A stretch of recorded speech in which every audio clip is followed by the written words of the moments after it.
Olá, seja muito bem-vindo ao Band Entrevista. 8 de março, Dia Internacional da Mulher.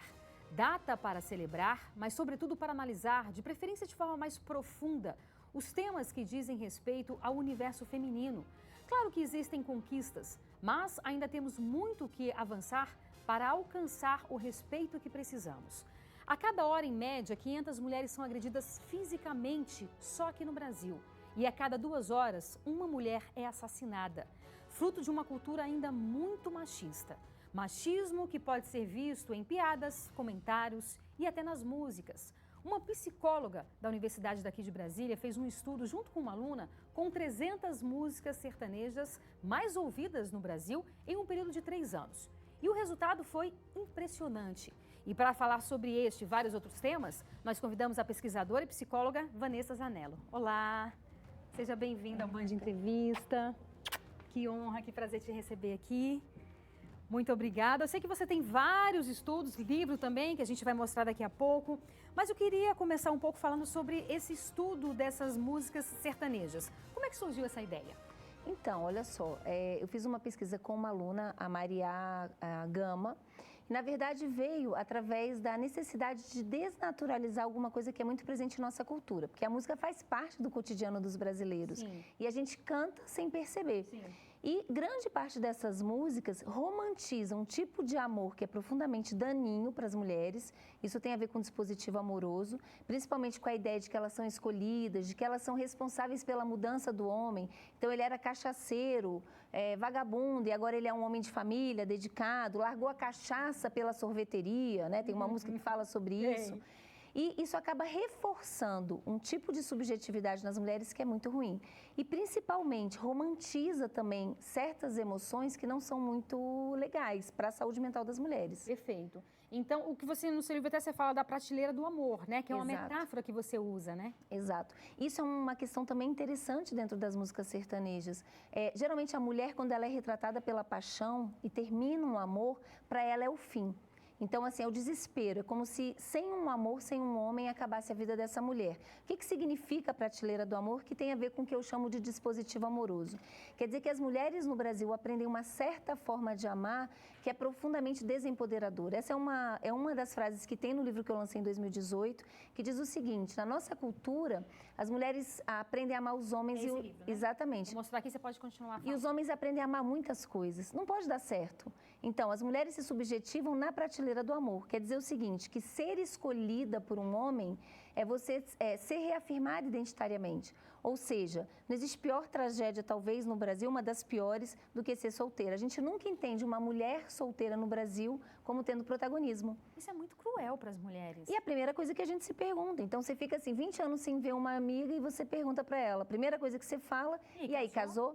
E se ela diz não, você diz, pensa, né, coitada, mas tão bonita, deve ter um defeito para estar encalhada na prateleira do amor. Isso é uma cultura brasileira ou não necessariamente? Olha, eu acho que é uma cultura sexista. Na América Latina isso funciona muito bem em outros países, mas isso é vendido em vários filmes também. A gente falou um pouquinho das músicas, mas eu gosto muito de dar o exemplo da Pequena Sereia, que é um desenho que foi popular, que foi sucesso de bilheteria, mas qual que é a história da Pequena Sereia?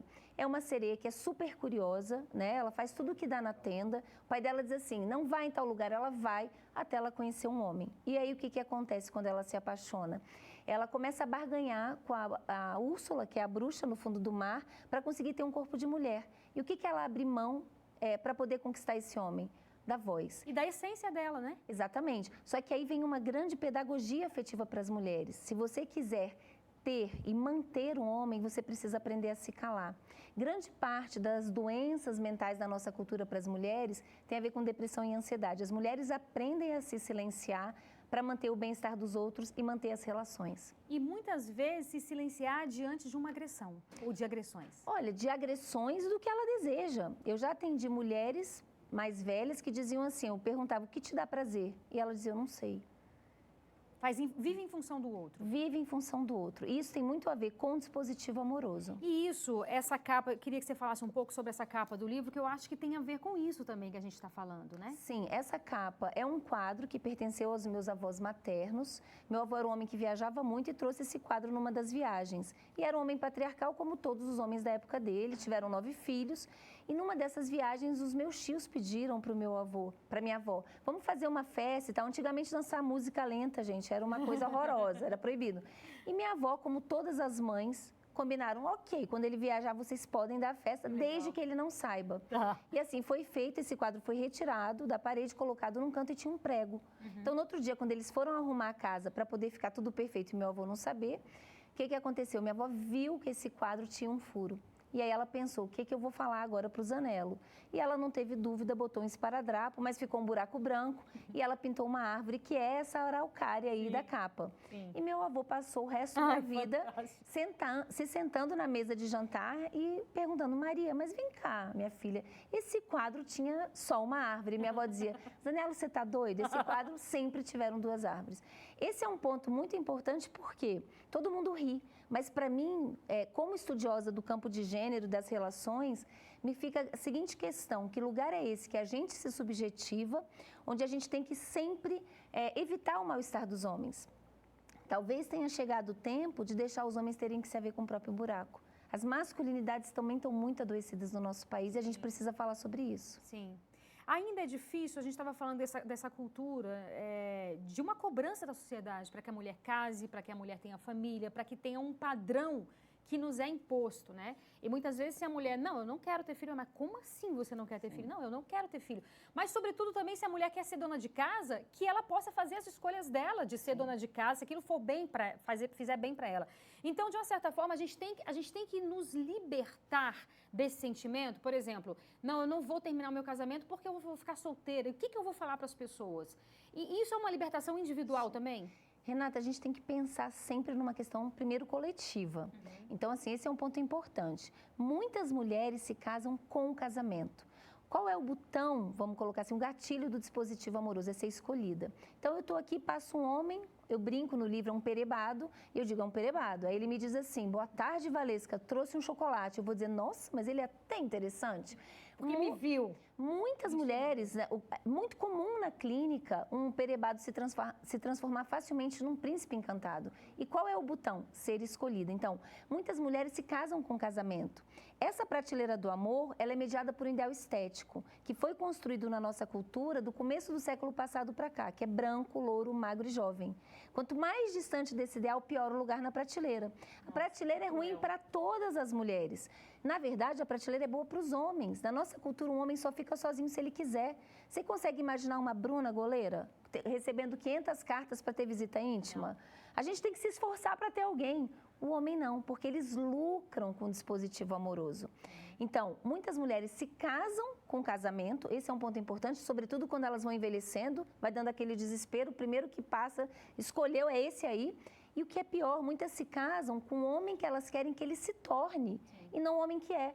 O amor, gente, não é uma aposta na bolsa. Se você casar com um perebado, você vai morrer provavelmente com um perebadão, a não ser que ele se esforce muito.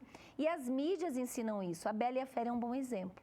Vamos falar sobre a Bela e a Fera daqui a pouco? Vamos. Então, olha, a gente lembra que esse programa ele é gravado, mas você também pode e deve participar com comentários e sugestões de entrevistas. Anote o nosso WhatsApp, 999769204. E agora a gente faz um breve intervalo, é bem rápido, não saia daí, eu vou esperar você.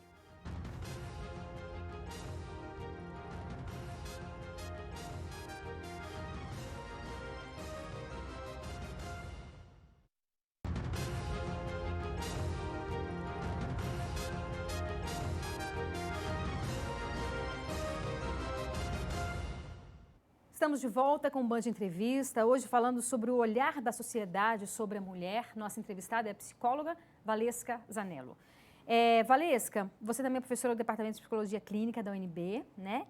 No bloco passado nós falávamos sobre a Bela e a Fera, que você ia trazer para a gente uma informação, né, sobre essa questão, uma metáfora da sociedade. Na verdade, o que eu estava dizendo é que as mídias são verdadeiras, o que a gente chama de tecnologias de gênero. O que isso quer dizer para quem está em casa entender?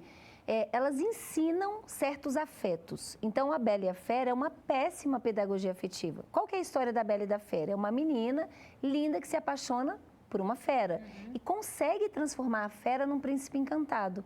Eu estava falando de como é que as mulheres se casam muito mais com o homem que elas querem que aquele cara se torne do que o homem real.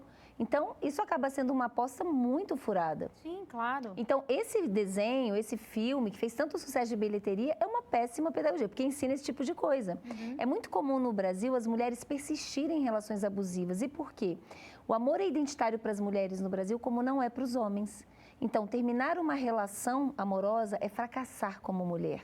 Quer dizer que ela não fez o suficiente. As mulheres se culpam. Às vezes até porque o cara bebe, porque o cara não agride. E os outros falam, mas você não fazia a sopinha que ele gostava, você não usava mais a roupa.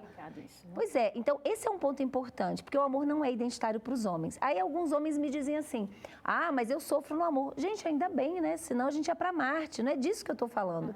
Em 20 anos de clínica, eu nunca atendi uma mulher que o principal tema, né, de sessão e de sofrimento não fosse amoroso.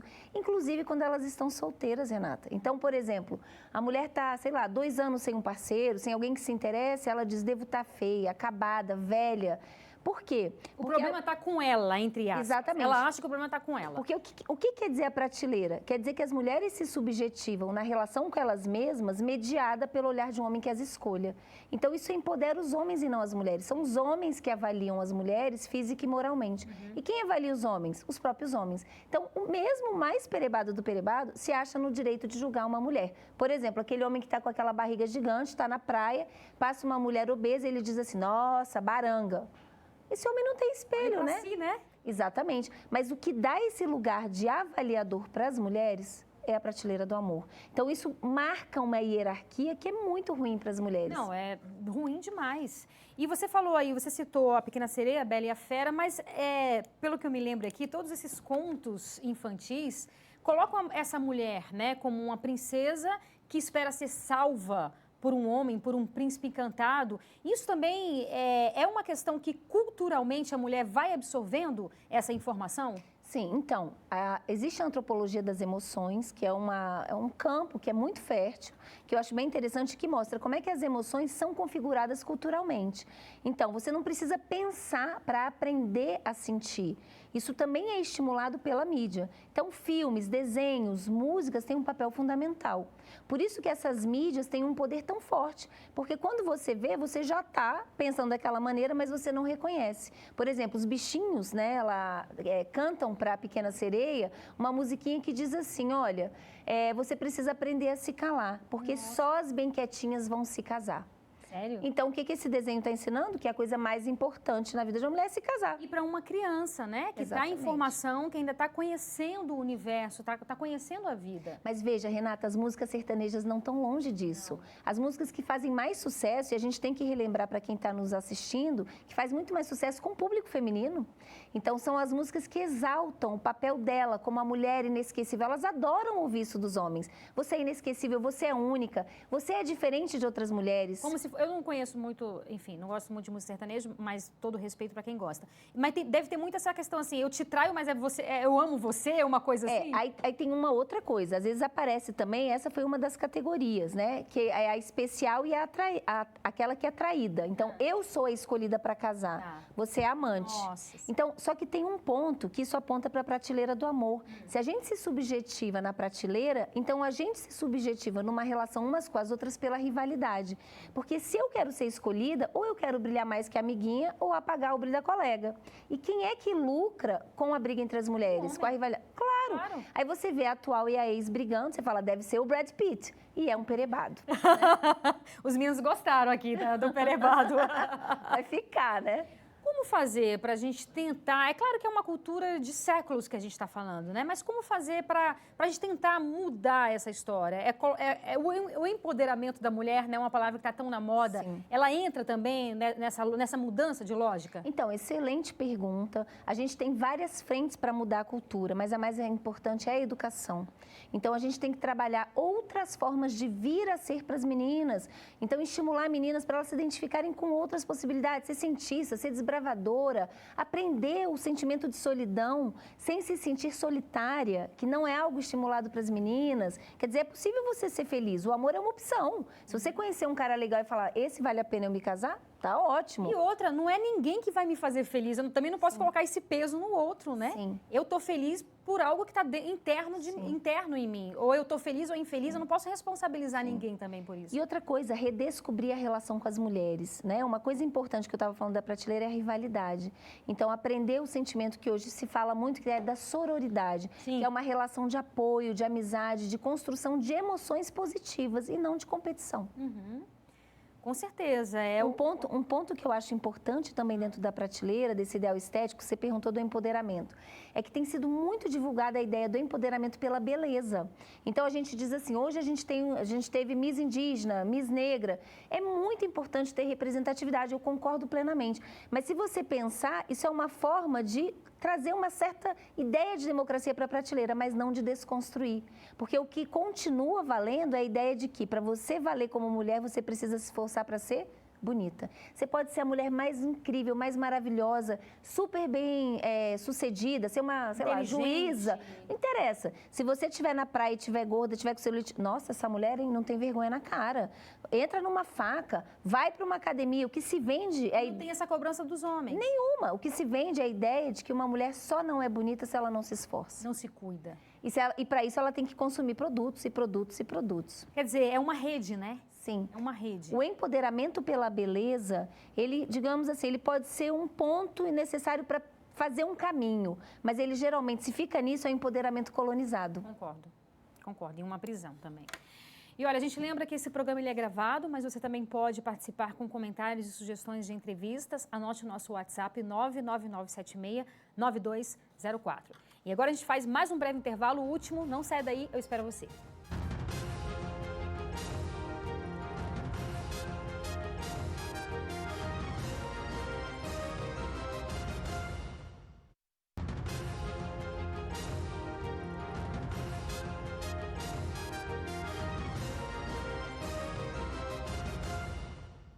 Estamos de volta com o Band Entrevista, hoje falando sobre o olhar da sociedade sobre a mulher. Nossa entrevistada é a psicóloga Valesca Zanello, da UNB. Valesca, eu queria que você falasse com a gente aqui sobre um tema também que é muito importante. A gente vai falar um pouco sobre as redes sociais, sobre essa massificação, sobre esse padrão, né, que inclusive você falou um pouco, sobre essa coisa idealizada, que a mulher precisa ser assim, precisa ter o corpo assim. Mas você está fazendo um estudo que é sobre analisando os WhatsApps masculinos. Como é que é isso? Exatamente. Então, essa ideia surgiu porque é muito difícil entrar naquilo que a gente chama da casa dos homens. Os homens, eles têm um tipo de silêncio que é o silêncio cúmplice. Isso é muito importante. Então, mesmo quando o homem discorda daquilo que o colega faz, dificilmente ele dedura ou ele começa a brigar com aquele colega. Então, assim, a dificuldade de entrar na casa dos homens me fez pensar, como entrar nos WhatsApp? E eu tenho dado palestras no Brasil inteiro, e aí alguns homens se apresentaram e falaram, não, eu topo ser um espião na casa dos homens. E eu fiquei 6 meses recebendo tudo que eles compartilhavam no WhatsApp. E, Renata, é horrível, é nojento. Em geral, qual é a grande questão no WhatsApp? A objetificação sexual das mulheres. Então, o que os homens aprendem? Que ser homem é não ser uma mulherzinha. E a relação que eu estabeleço com as mulheres é uma forma de domínio pela objetificação. E um homem interpela o outro o tempo inteiro. Então, por exemplo, se algum homem posta lá uma mulher nua, e aí, nossa, gostosa, tarará. Se um homem fica muitos posts sem comentar, alguém já posta outra mulher nua e diz assim, isso aqui o fulaninho não vai gostar. Então, a objetivo... Uma espécie de bullying também ali dentro, né? Não, totalmente. Lembra, quem avalia os homens são os próprios homens, não são as mulheres, tá? Então, tem a broderagem na casa dos homens. Essa objetificação tem algumas características. Entre elas, a primeira, a lipofobia, o horror à mulher gorda. Então, a mulher gorda é vista como a última opção. Não peguei ninguém, então não dispenso, né? Já que sobrou a gorda, eu vou pegar a gorda. A gorda é vista para usar e jogar fora.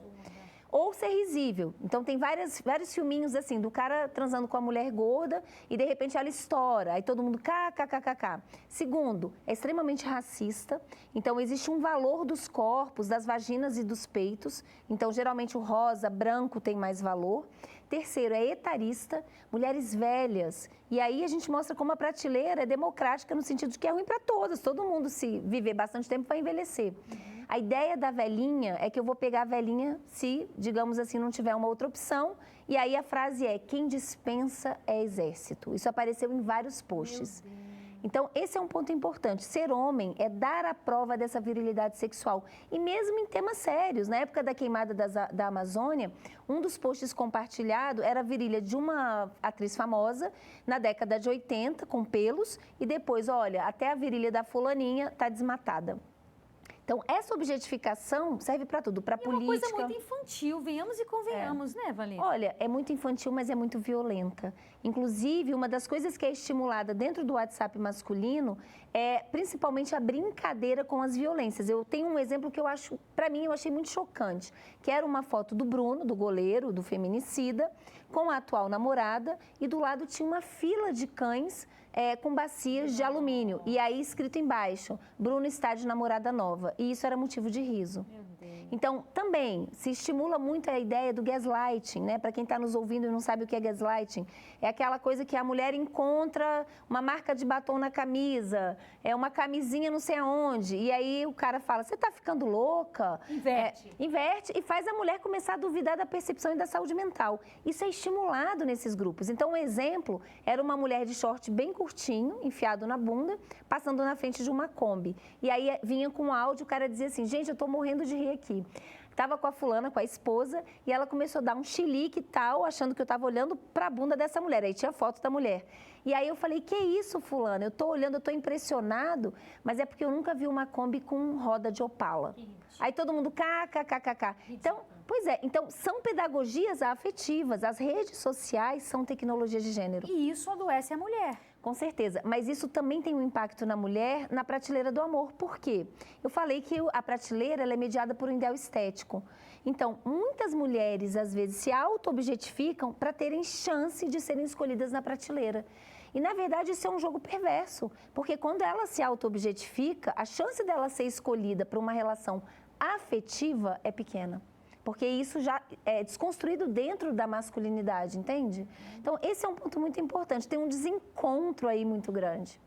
Sim, e na verdade os homens também estão entrando em crise, porque essa superficialidade de você enxergar o outro, né, de você enxergar uma mulher, enfim, pelo corpo dela, isso, na verdade, não só as mulheres estão adoecendo, os homens também estão adoecendo. Porque a gente não consegue mergulhar na profundidade do outro, que é o que vale. Sim, só que aí tem uma grande questão. Eu acho que sim, acho que os homens estão muito adoecidos, as masculinidades são adoecedoras, tanto para eles mesmos, mas também para quem convive com eles. O Brasil é o 5º país em feminicídio, é um dos países com maior índice de estupro. Também a gente tem casos de um genocídio da população negra, e essa é uma metáfora que eu gosto muito de usar. Quando a gente fala, por exemplo, da dengue, a gente não foca na população-alvo só, a gente foca no vetor, a gente combate o mosquito. Por que quando a gente tematiza a violência no Brasil, a gente só fica na mulher vítima, na população negra? Quem é o vetor da violência? São os homens. Quem tem matado no Brasil são os homens. E aí eu acho que é importante compartilhar com quem está nos assistindo: a morte ou a violência contra a mulher é a pontinha do iceberg. A música, o WhatsApp, as piadinhas estão na base do iceberg. E aí vem uma coisa muito importante para os homens. Não tem como a gente combater o machismo no Brasil sem a participação de vocês. Se vocês não romperem com a cumplicidade, isso significa tretar no grupo de WhatsApp. Ô, meu caro, por que você está postando isso daqui? É disso que a gente precisa. A gente precisa do homem, não é no palanque lá, falando que apoia o combate da violência. Não, a gente precisa do homem falando: ô, meu querido, você não está pagando a sua pensão alimentícia. Tem coragem para fazer isso. Exatamente. É importante que se tenha. É importante que se então, para os homens que estão nos assistindo e pensando: eu não sou assim, gente, que maravilha. Então, comecem a mudar os amigos de vocês. Porque eu tenho certeza que muitos amigos de vocês funcionam dessa forma como eu estou falando. Sim, e às vezes um alerta é o suficiente para aquele cara que está fazendo isso, para a ficha dele, de repente, começar a cair, né? Sim, e o machismo, no final, é ruim para todo mundo, mas é muito pior para as mulheres.